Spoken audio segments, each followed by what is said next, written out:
नमस्कार। चुनाव आज तक में आपका स्वागत है। मैं हूं कुमार अभिषेक। ब्रजभूषण शरण सिंह को लेकर जो सस्पेंस था वो सस्पेंस अब खत्म हो गया है। हालांकि अभी भी औपचारिक ऐलान ही सिर्फ बाकी है, लेकिन यह तय हो गया है कि ब्रजभूषण शरण सिंह इस बार कैसरगंज से चुनाव मैदान में नहीं होंगे। तो कौन होगा? ब्रजभूषण शरण सिंह की जगह उनके बेटे करण भूषण सिंह यहां से चुनाव लड़ेंगे। छोटे बेटे हैं ब्रजभूषण शरण सिंह के। ऑस्ट्रेलिया से उन्होंने एमबीए किया है। शूटिंग के राष्ट्रीय खिलाड़ी हैं, डबल ट्रैप में। इसके अलावा उत्तर प्रदेश कुश्ती संघ के अध्यक्ष भी हैं। आपको बताएं कि ब्रजभूषण शरण सिंह तो देश भर का जो कुश्ती संघ है उसके अध्यक्ष रहे हैं, तो बेटा उत्तर प्रदेश का कुश्ती संघ का अध्यक्ष है। पहला चुनाव लड़ रहे हैं करण भूषण, 2 बच्चों के पिता भी हैं, और इस बार चर्चा यह है कि पिता ने पूरी तरीके से दांव अपने बेटे पर लगा दिया है। यह कोई पहला वाकया नहीं है जब ब्रजभूषण शरण सिंह को टिकट नहीं मिला। एक बार बाबरी मस्जिद के कांड में आरोपी होने की वजह से वो चुनाव नहीं लड़ पाए थे, तब उनकी पत्नी चुनाव लड़ी थी और जीती थी। और इस बार महिला पहलवानों के यौन शोषण के आरोप के बाद बीजेपी ने इस बार उनका टिकट नहीं दिया है। लेकिन जैसा कि हम लोग पहले से कह रहे थे कि टिकट बेशक बीजेपी ने उन्हें न दिया हो, लेकिन बीजेपी ने टिकट उनकी गोद में ही डाला है, उनकी झोली में ही डाला है, और उनके बेटे को आगे करके अब ये चुनाव होगा। यानी कि परोक्ष तौर पर ही सही, लेकिन ये ब्रजभूषण शरण सिंह को टिकट दिया गया कि आपको टिकट नहीं दिया जा सकता क्योंकि आप पर आरोप हैं, आरोप गंभीर हैं, लेकिन ये आप टिकट रखें, आपका बेटा चुनाव लड़ेगा। कुल मिलाकर ये ऐसा इलाका है जो कि गढ़ माना जाता है, न सिर्फ बीजेपी का बल्कि ब्रजभूषण शरण सिंह का अपना गढ़ है।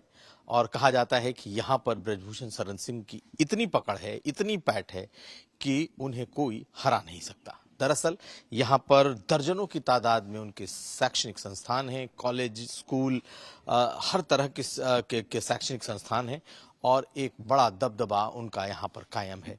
ऐसे में बीजेपी उनसे टिकट लेकर किसी दूसरे को देने या खास करके उनके विरोधी को देने का रिस्क नहीं ले सकती थी।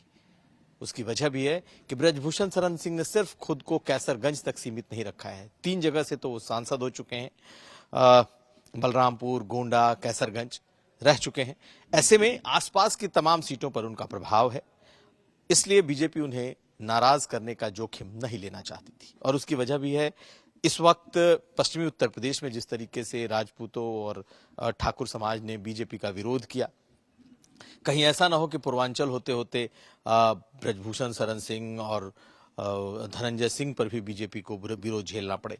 ये तमाम ऐसी बातें थी जिसे कि ध्यान में रखने के बाद बीजेपी ने यह फैसला लिया है। हालांकि फैसले की कॉपी का इंतजार यहां पर हो रहा है कि बीजेपी अपने जिस आधिकारिक कॉपी को सार्वजनिक करती है वो फिलहाल उसका इंतजार चल रहा है। लेकिन तय हो गया कि ब्रजभूषण शरण सिंह के छोटे बेटे कैसरगंज से उम्मीदवार होंगे।